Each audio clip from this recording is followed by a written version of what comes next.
Bantu Jika klik ada yang subscribe-nya bertanya guys, kepadamu, apa dukung dan buktinya support bahwa channel Al-Quran Islam itu ini. memang dari Allah Subhanahu wa Banyak Ta'ala, ilmu Islam yang pencipta jagat bermanfaat raya buat ini, Anda dan di bukan video sekadar saya ini. karangan Nabi Klik Muhammad juga follow dan klik SAW. ikuti-ikuti. Saya akan terus upload video Islam untuk Insya Allah kalian. saya akan jawab secara Mau lebih ilmiah. komplit Semoga videonya, Anda pun ada di memikirkan channel jawaban YouTube saya saya. ini dengan Terima pikiran kasih yang jernih, guys. tanpa dipengaruhi subjektivitas, fanatisme, dan pemikiran lain. Jadi jawabannya adalah dengan memakai bukti-bukti. Bukti yang pertama adalah dari analisis sejarawan terbukti bahwa memang Nabi Muhammad SAW adalah seorang yang umi atau buta huruf dan tidak pernah sekolah, karena memang pada masa itu belum ada sekolah.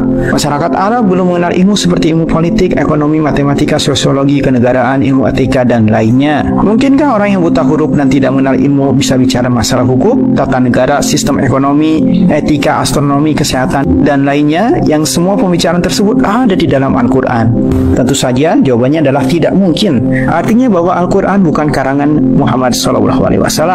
Tidak mungkin menurut akal sehat orang buta huruf yang tidak mengenal ilmu sama sekali bisa berbicara hukum, kenegaraan, undang-undang kemasyarakatan, akhlak, sosiologi, dan ratusan kalimat bijak secara spontan dengan bahasa yang sangat memukau. Bukti yang kedua adalah Al-Quran banyak bicara tentang sejarah sejak zaman Adam hingga Nabi Isa. Padahal Nabi Muhammad SAW tidak pernah dapat informasi tentang sejarah hidup mereka.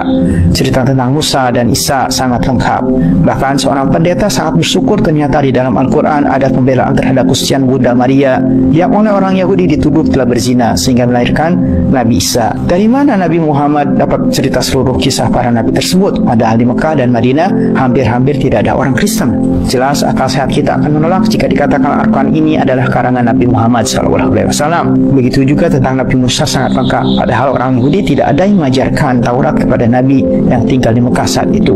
Bahkan di Mekah hampir-hampir tidak ada orang Yahudi. Bukti yang ketiga, sahabat muda Islam Post, dulu ada seorang pelaut Eropa. Kebetulan di atas kapalnya ada Al-Quran terjemah. Sekadar mengisi kekosongan selama dalam pelayaran itu, ia iseng-iseng membaca Al-Quran terjemah tersebut. Ia sangat terpesona dengan pembicaraan Al-Quran tentang lautan, badai, dan yang terkait dengannya. Bahasanya pun sangat dalam dan puitis. Ketika ia berlabuh di India, dia bertanya-tanya kepada muslim di sana tentang Nabi Muhammad SAW. Dari muslim India tersebut, dia memperoleh keterangan bahwa Muhammad SAW hidup di tengah gurun pasir dan tidak pernah melihat lautan.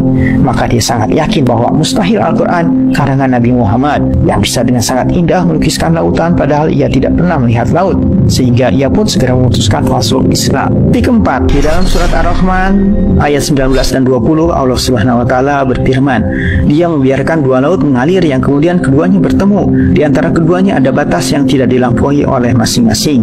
Juga dalam surat Al-Furqan ayat 53 Allah Subhanahu wa Ta'ala berfirman, dan dialah Allah yang membiarkan dua laut yang mengalir berdampingan, yang satu tawar dan segar, yang lainnya asin dan pahit, dan dia jadikan di antara keduanya dinding dan batas yang tidak tebus. Sahabat mulia Islam Post, dari mana Nabi Muhammad, lelaki gurun pasir itu tahu? Padahal beliau tidak mengerti sedikit pun tentang lautan, dan bahkan dua laut yang beda rasa dan warna itu pada masa hidup beliau belum ditemukan orang. Jadi sekali lagi tidak mungkin Al-Quran ini merupakan karangan Nabi Muhammad. Sahabat mulia Islam Post, bukti yang kelima adalah pada masa Nabi Muhammad hidup ada dua negara imperium, yaitu Imperium Romawi dan Imperium Persia.